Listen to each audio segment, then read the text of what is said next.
তাহলে পদার্থ জিনিসটা কি? সবাই একটু দেখো পদার্থ জিনিসটা কি, কাকে বলবো। পদার্থ বলতে কি বোঝায় আমরা তাতে শুরু করতে যাচ্ছি, জিনিসটা কি। তাহলে পদার্থ জিনিসটা কি বিষয়টায় আসছি, পদার্থ কাকে বলবো। আগে একটু ছবি দেখব। ছবিতে দেখো অনেক ধরনের জিনিসপত্র সব নেওয়া আছে। এখন এই সব জিনিসপত্রগুলোর মধ্যে কোনো কি সাধারণ বৈশিষ্ট্য আছে কিছু? এই যে পাউরুটি, দুধ, আলু, কম্পিউটার, বেলুনের মধ্যে বাতাস, আর এই বেঞ্চ টেবিল, এই রকম সব জিনিসপত্র, এদের মধ্যে কি কোনো সাধারণ বৈশিষ্ট্য আছে? মেদিনীপুরে কেউ বলতে পারবে কোনো সাধারণ বৈশিষ্ট্য এর মধ্যে আছে? কারো কিছু মনে হয় যে এইখানে একটা এই সাধারণ কোনো পদার্থ বৈশিষ্ট্য দিয়ে আছে? সৃষ্টি। না, সেইটা কিরকম করে জানলে? তুমি কি করে জানলে এটা পদার্থ দিয়ে? এই সব পদার্থ, এই যে যদি বলি বস্তু, যদি বলি তাদের কি সাধারণ বৈশিষ্ট্য? একটা সাধারণ বৈশিষ্ট্য, এদের প্রত্যেকের ভর আছে। তুমি যদি দাঁড়িপাল্লায় নাও কিছু না কিছু ভর পাবে। প্রত্যেকেই কিছু জায়গা দখল করে রয়েছে, তাই না? প্রত্যেকেই কিছু জায়গা দখল করে রয়েছে। আর এরা প্রত্যেককেই তুমি ইন্দ্রিয় দিয়ে অনুভব করতে পারবে, হয়তো সবাইকে দেখতে পাবে না, কিন্তু গায়ের উপর দিয়ে বয়ে গেলে স্পর্শ পাবে। তাহলে এদের দেখতে পাচ্ছি কিছু সাধারণ বৈশিষ্ট্য কি না? ভর আছে, মাপলে কিছু ভর পাওয়া যায়। যেমন বলি না, যখন দিন তো আধ কেজি আলু, তাহলে আধ কেজি ওইটা ভর। পাউরুটি দিন হাফ কেজি পাউরুটি, তাহলে হাফ কেজি পাউরুটি, 250 গ্রাম পাউরুটি দিন, এগুলো হচ্ছে ভর। আর কিছুটা জায়গা দখল করে রয়েছে, তো যেখানেই দেখো না কোনো জায়গা দখল করে রয়েছে। তাহলে আমি আগে লিখছি ভর জিনিসটা কি, ভর কাকে বলবো লিখছি। সবাই লিখবে একখানা খাতায়, বিবেক দিশা এই বিজ্ঞান ক্লাসের জন্য 10টা পৃষ্ঠা রাখবে। যেদিনই এই ক্লাসটা হবে সেই দিন অবশ্যই আনবে খাতাটা, এবং পরপর খাতায় লিখতে লিখতে যাবে, যা হবে ডেট দেবে এবং লিখবে। আজকে তাহলে একখানা এই খাতায় 10টা পৃষ্ঠা রেখে দাও আর লেখো। যাদের শুরু করেছো তারা সেখান থেকে করো, যারা করোনি আজকে শুরু করো। প্রথম লিখছি ভর কাকে বলে। প্রথমে পদার্থ লিখে রাখবে, ডেট দেবে, তারপরে ভর কাকে বলে লিখছি সেটা লিখবে। ভর কাকে বলে না, কোনো বস্তুর মধ্যে মোট যে পরিমাণ জড় পদার্থ থাকে তাকে ওই বস্তুর ভর বলে। যে জড় পদার্থটা রয়েছে ওর মধ্যে সেটা ওর ভর হয়েছে। তাহলে এই হলো ওর ভর। পরে আসছি আয়তন কাকে বলে। আয়তন কাকে বলে লিখছি। আয়তন কাকে বলে লিখছি, তাড়াতাড়ি একটু লিখবে, যারা দেরি করছো তাড়াতাড়ি লেখো। আমি দেখতে পেয়েছি দেরি হচ্ছে, দেখতে পাচ্ছি, সেই জন্য দেরি যেন না হয়, তোমার জন্য যেন আটকে সবাই না যায়।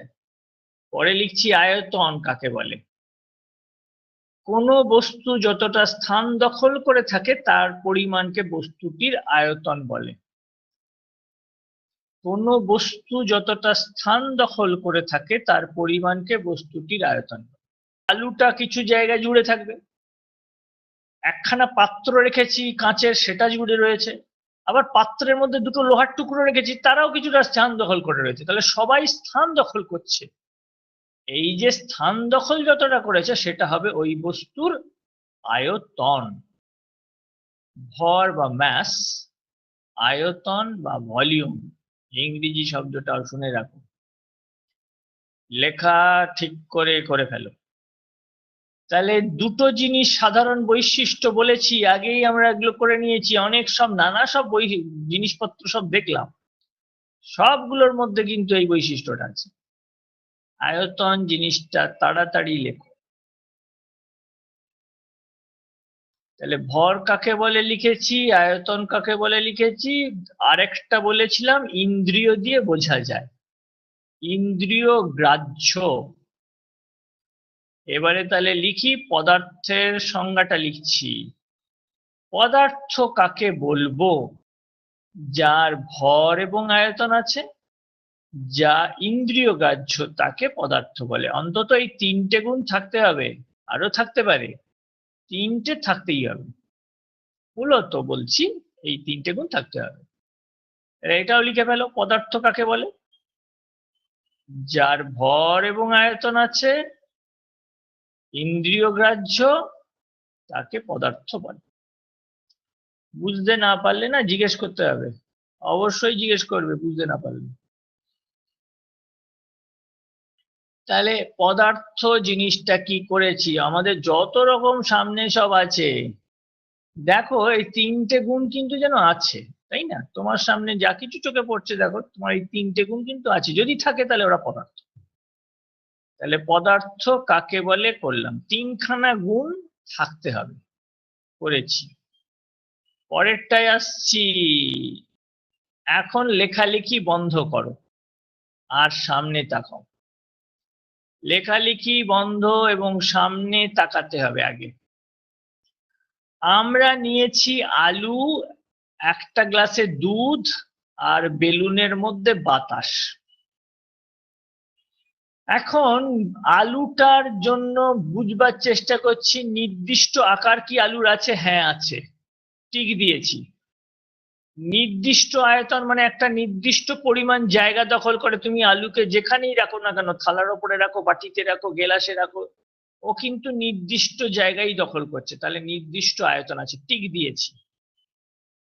তাহলে এটা কঠিন পদার্থ, যদি নির্দিষ্ট আকার এবং নির্দিষ্ট আয়তন থাকে কারোর, তাহলে সেটা হবে কঠিন পদার্থ। তারপরে এসেছি দুধ। দুধটা যেখানে রাখছি, গ্লাসে রাখলে গ্লাসের আকার নিচ্ছি, যদি থালায় ঢেলে দিই তাহলে থালার আকার নিয়ে নেয়, যদি বাটিতে রাখি তাহলে বাটির আকার নেয়। আকারটা থাকে বটে, কিন্তু নির্দিষ্ট কোনো আকার নেই, পাত্রে অনুযায়ী আকার হয়। তাহলে নির্দিষ্ট আকারটা কাটা চিহ্ন দিয়ে দিয়েছি। দুধটা যদি যদি 1 লিটার দুধ হয়ে থাকে, তাহলে সেই দুধটা তুমি 1 লিটারই সব জায়গায় আছে, থালাতে রাখো আর বাটিতে রাখো আর গেলাসেই রাখো কি বোতলে রাখো, দুধটা 1 লিটারই থাকবে, কমবেও না বাড়বেও না। তাহলে নির্দিষ্ট আয়তনটা টিক চিহ্ন দিয়েছি। যদি এই রকম হয়, নির্দিষ্ট আকারটা নেই কিন্তু নির্দিষ্ট আয়তনটা আছে, তাহলে ওটাকে তরল পদার্থ বলবো। বেলুনের মধ্যে গ্যাস আছে, গ্যাসটাকে তুমি যদি কাঁচের একটা চৌকো বাক্সে ছেড়ে দাও, ওটা কাঁচের বাক্সের আকার নিয়ে নেয়, তাহলে ও নির্দিষ্ট কোনো আকার নেই। বেলুনটাতে যতটা আয়তন আছে, মনে করো এটাতে 1 লিটার বাতাস আছে, গ্যাস আছে, তুমি এইটা যদি একটা 2 লিটার পাত্রে নিয়ে নাও, ওর 2 লিটারই আয়তন নিয়ে নেবে, তাহলে নির্দিষ্ট আয়তনটাও নেই। যদি নির্দিষ্ট আকারও নেই, নির্দিষ্ট আয়তনও নেই, আকার আয়তন কিন্তু আছে, নির্দিষ্ট করে কিছু নেই, এই রকম পদার্থ হলে তাকে গ্যাসীয় পদার্থ বলবো। এইবারে ছকটা করো, নামগুলো লেখো আর টিক আর কাটা চিহ্নটা দাও। তাহলে কোথায় টিক চিহ্ন? নির্দিষ্ট আকার কথাটা কিন্তু ভালো করে খেয়াল করতে হবে, আকার নেই ব্যাপারটা বলা হয়নি, বলে হয়েছে নির্দিষ্ট আকার আর নির্দিষ্ট আয়তন।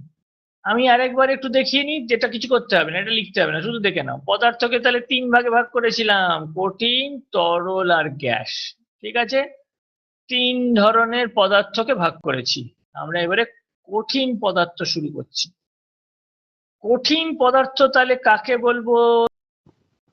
যে সমস্ত পদার্থের নির্দিষ্ট আকার ও নির্দিষ্ট আয়তন আছে তাকে কঠিন পদার্থ বলে। বাহ, খুব ভালো বলেছো, সুন্দর, এক্সিলেন্ট। বসো, তাহলে লিখে ফেলি। সাধারণ অবস্থায়, একটু জুড়েছি কথা একটা, সাধারণ অবস্থায় যে পদার্থের নির্দিষ্ট আকার ও নির্দিষ্ট আয়তন থাকে তাকে কঠিন পদার্থ বলা হয়। লিখে ফেলো। আমরা একটু আগে ছকে এটা করেছি, এবারে কথায় গুছিয়ে লিখছি। আমি সহজ উদাহরণ কিছু নিয়েছি, কাঠ, লোহা, সোনা, এরা সব হচ্ছে কঠিন পদার্থ। তাহলে উদাহরণ লিখলাম, তুমি আরো অন্য উদাহরণ নিতে পারো, তোমার পছন্দের উদাহরণ, সোজা উদাহরণ নিও। তাহলে উদাহরণ করেছি, একটু ছবি দেখতে হয়, জিনিসগুলো জানা, আমাদের চোখের সামনে এইসব জিনিস আছে আর আমরা প্রায় দিনই দেখছি তো সব। তাহলে কঠিন পদার্থ করছি ছবি। এই দেখো কাঠের চেয়ার, তোমরা যেসব বেঞ্চে বসে আছো অনেক জায়গায় সব কাঠের। তাহলে কাঠের চেয়ার, কাঠ একটা জিনিস, কাঁচের পাত্র, লোহা, এগুলো সব কঠিন পদার্থ। তাহলে কঠিন পদার্থের বৈশিষ্ট্য যা সংজ্ঞাতে লিখেছি তার থেকে বৈশিষ্ট্য লিখছি। নির্দিষ্ট চাপ ও উষ্ণতায় একটু অন্যভাবে একটু লিখলাম। নির্দিষ্ট চাপ এবং উষ্ণতায় কঠিন পদার্থের আকার ও আয়তন স্থির থাকে। একটু অন্যভাবে লিখলাম, ব্যাপারটা কি? চাপটা নির্দিষ্ট বললাম, আমরা যে বাতাসের মধ্যে আছি না, বাতাস তো আমাদের চাপ দিচ্ছে কিন্তু অনুভব তেমন ভাবে বুঝতে পারছি না, কিন্তু মাথার উপর যদি কেউ একটা হাত দিয়ে চাপ দেয় বুঝতে পারি, আর একটু বাড়িয়ে দিল বলে। তাহলে নির্দিষ্ট চাপ এবং উষ্ণতায় কঠিন পদার্থের আকার ও আয়তন স্থির থাকে। লেখো কঠিন পদার্থের বৈশিষ্ট্য 1 নম্বর, যা সংজ্ঞায় করেছি তার থেকে একটু গুছিয়ে আরেকবার আসছি। এরপরে যেন কঠিন পদার্থের বৈশিষ্ট্য দুটো লিখতে বললে আর আটকে না যায়। কঠিন পদার্থের বৈশিষ্ট্য পড়েছি, একটা বৈশিষ্ট্য লিখেছি, আগে লিখে নাও তাড়াতাড়ি। আর ছবি দেখতে দেখতে যাচ্ছি, দেখতে পাচ্ছ তো? তাহলে কঠিন পদার্থের বৈশিষ্ট্য এই 2 নম্বর বৈশিষ্ট্য লিখছি, যদি তাপ দাও তাহলে কি হয়? আমরা যদি বরফকে তাপ দিই জানি কি হয়, গলে যায়, গলে তরল জল হয়ে যায়। তাহলে তাপ প্রয়োগ করলে কঠিন পদার্থ একটা নির্দিষ্ট উষ্ণতায় গিয়ে তরলে পরিণত হয়। যে উষ্ণতাটাতে এই নির্দিষ্ট উষ্ণতায় পরিণতটা হবে তরলে, তাকে গলনাঙ্ক বলবে।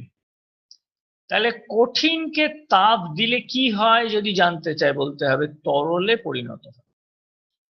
তাপ দিলে প্রথমে তাপমাত্রা বেড়ে যাবে, এক সময় ওটা তরলে পরিণত হয়ে যাবে।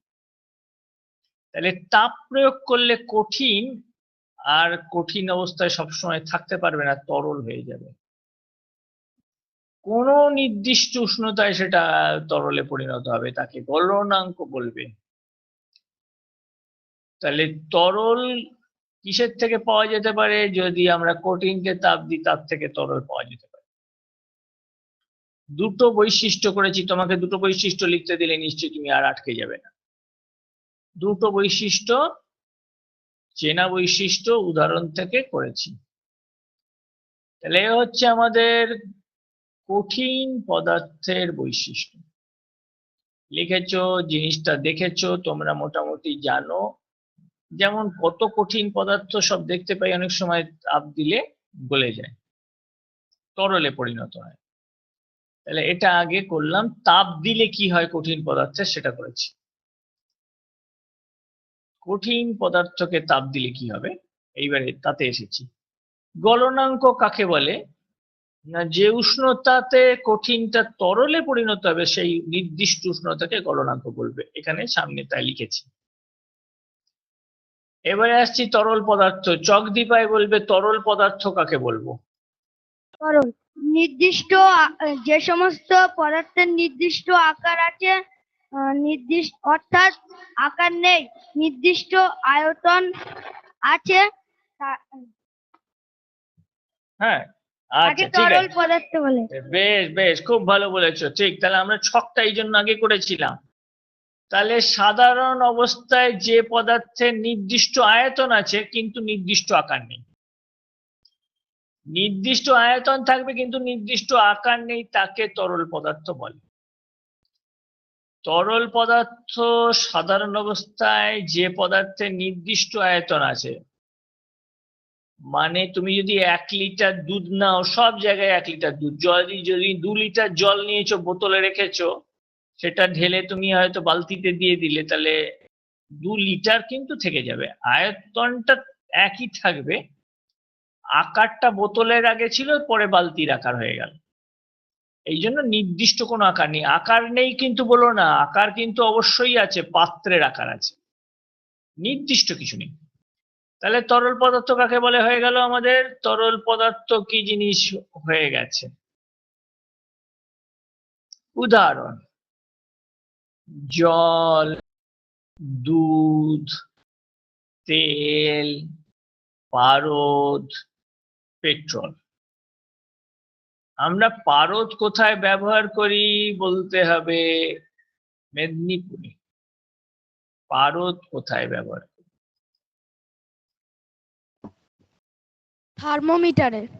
ঠিক, অবশ্যই। তাহলে থার্মোমিটারে আমরা পারদ ব্যবহার করি এবং উষ্ণতা বাড়লে ওটা একটু তাহলে বেড়ে বেড়ে যায়, আমাদের তখন জানিয়ে দেয় জ্বরটা কত হয়েছে, কতটা উষ্ণতা বাইরে পরিবেশে চলছে বা যে কাজে করা হচ্ছে সেখানে উষ্ণতা জানিয়ে দেয়।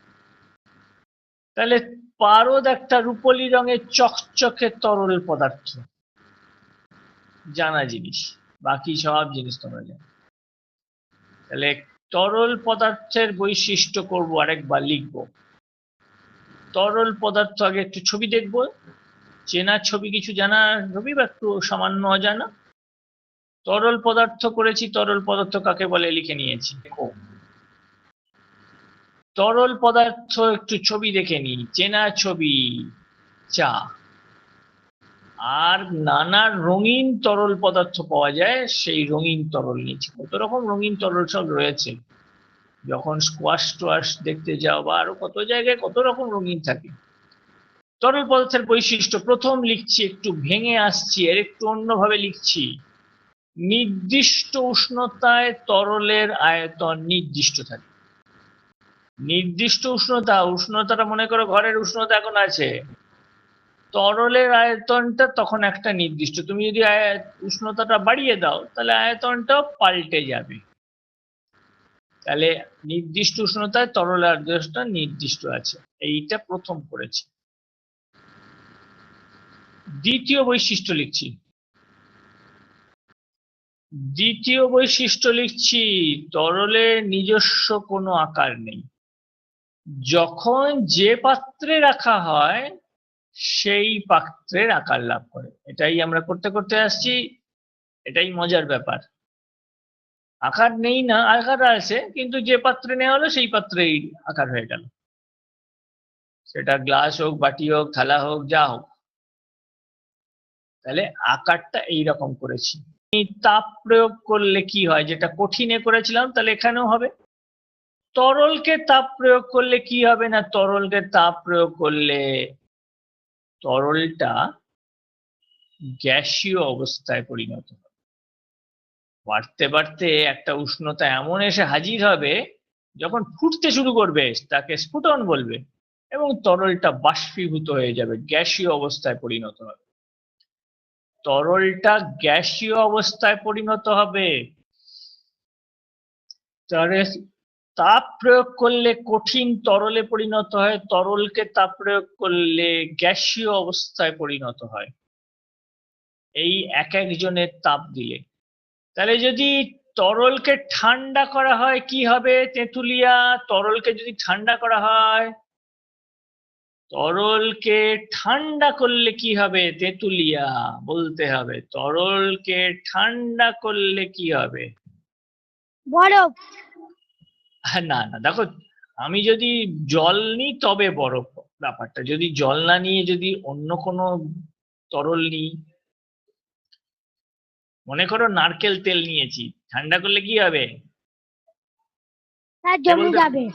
হ্যাঁ, তাহলে নারকেল তেলই থাকবে, তখন সেটা বরফ হবে না, ঘন কঠিন নারকেল তেল হয়ে যাবে। বসো, ঠিক বসো, বলেছো, ঠিক বলেছো। এইরকম আরো যত তরল আছে সবাই কঠিন হয়ে যেতে পারে, কঠিনে তৈরি হবে। তাহলে তরলকে ঠান্ডা করলে কঠিন হবে, মানে তাপ বের করে নিতে হবে, আর তাপ দিলে ওটা গ্যাসীয় অবস্থায় হবে। মজার ব্যাপার, তাপ দিলে একরকম, তাপ নিয়ে নিলে আর একরকম, দু রকম দুটো জিনিস হবে। উদাহরণ হিসেবে মনে রাখবে, বরফকে তাপ দিলে জল, জলকে তাপ দিলে গ্যাসীয়, জলকে ঠান্ডা করলে বরফ। কিন্তু ওটা উদাহরণ। সাধারণভাবে যখন বলবে সব তরলের ক্ষেত্রে, তখন বলতে হবে তরলকে ঠান্ডা করলে, তাপ বের করে নিলে, তাপ নিষ্কাশন করলে ওটা কঠিন পদার্থে পরিণত হয়। তাহলে এই তরল পদার্থের বৈশিষ্ট্যটা দেখলাম, সবাই লিখেছো? আসছি, আমি একটু পরে আসছি আর একটা ছোট্ট ছবিতে। লিখতে হবে না, ডান দিকের ছবিটা দেখে রাখো আর বুঝে রাখো। কি বলা হয়েছে? সমোচ্চশীলতা।